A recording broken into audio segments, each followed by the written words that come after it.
Song of the Avatar, Chapter 8, Eternal Reality. What is Brahman, Krishna? I have heard this word often, but have never truly understood its meaning. Brahman is the eternal reality, the universal self. We have talked about your higher self, the Atman. Exactly, and the Atman is that spark of divine spirit that glows within every living thing. Brahman is that divine spirit, and that thou art. The physical body is essentially a tool that Brahman has loaned to us, a tool that is best used in the performance of unselfish action. Take care of this tool, Arjuna. Keep it healthy through exercise, diet, and loving kindness toward others.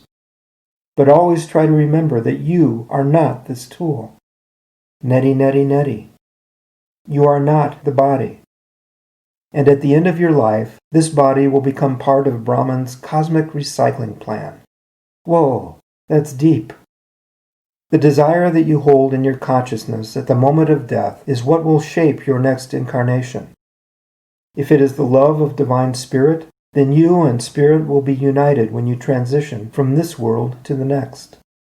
You must fight, Arjuna, to defeat fear, anger, and selfishness. But what weapon can I use in this battle? Your greatest weapon against these enemies is meditation. As you know, the mind is very difficult to control. I do know that. Sages used to say that the mind can be compared to a chattering, inebriated, demon-possessed monkey that's just been stung by a scorpion. But how can meditation be used as a weapon?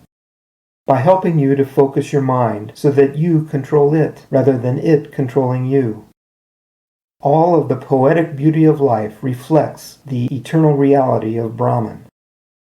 Brahman is the first cause of all that exists, and through meditation you can learn to attune to this divine poet. When this happens, you become one with the true beauty that is merely reflected in material forms. Meditation is one way of training consciousness to recognize the divine poet. Devotion is another. But Krishna, I just don't understand how to have devotion for something as abstract as eternal reality. This is where the divine ideal becomes useful. Divine ideal? Right. The divine ideal represents eternal reality in a form that is easier to relate to. But what kind of form is that? I just happen to have some divine ideal trading cards here to show you. Pick a card, any card. I recognize this guy. It's Ganesh, the remover of obstacles. And Ganesh is a symbol of eternal reality for many people here in India. How about this one? He's the monkey god who helped Rama rescue Sita. Exactly, and he stands for the aspect of eternal reality that has to do with honor and courage. It's starting to make sense.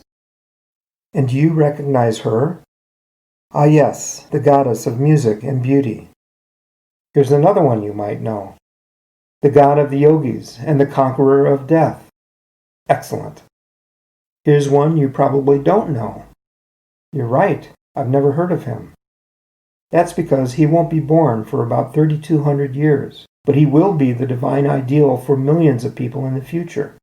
His message will be one of love and forgiveness. But Krishna, how can you have a card for someone from the future?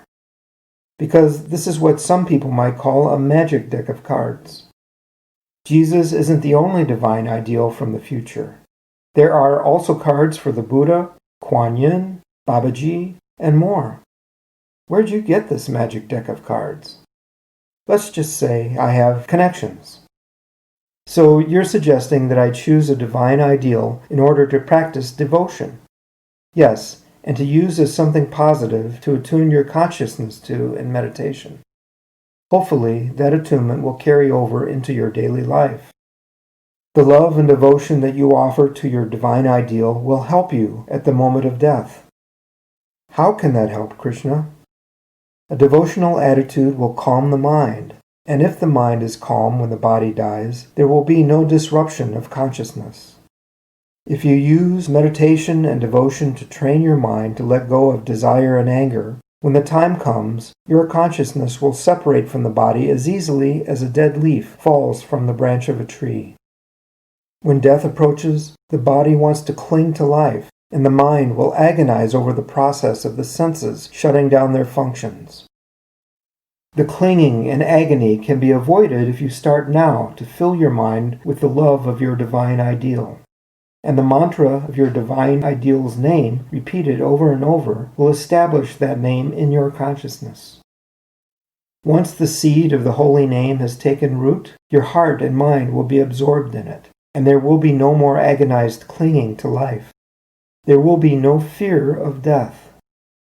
The mantra of Om has been used by many yogis and sages.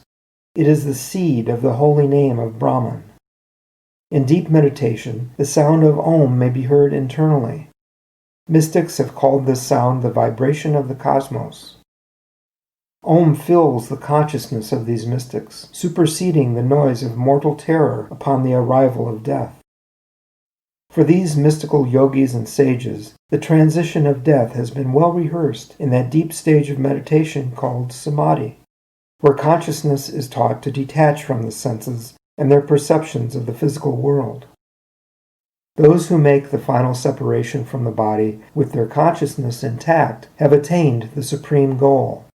They are now one with eternal reality, no longer bound by karma to the cycle of reincarnation. Once the body dies, the soul will follow either the path of light or the path of darkness. The path of darkness leads back to another rebirth. The path of light leads to divine union with Brahman. Another name for the path of darkness is Lila, which means the divine play. The actors are all Brahman, divine spirit, playing different roles and wearing different makeup. Sometimes the divine play is a comedy, and at other times it is a tragedy. But the biggest tragedy of Leela is that most of the actors have forgotten that they're playing roles. In fact, they are playing their roles so well that they see themselves as separate from all the other actors in the play. And once again, this is the delusion of Maya. Arjuna, it's more important to practice meditation than it is to study scriptures, serve unselfishly, or renounce the ego. Why is that? Because through meditation you become aware of your higher self and you realize that this same self is part of everyone else. The self is Brahman? Yes, it is. And once you realize that, you will feel the divine connection that exists between you and all other forms of life. Even this dog? Most definitely this dog. I always thought there was something special about him. Namaste.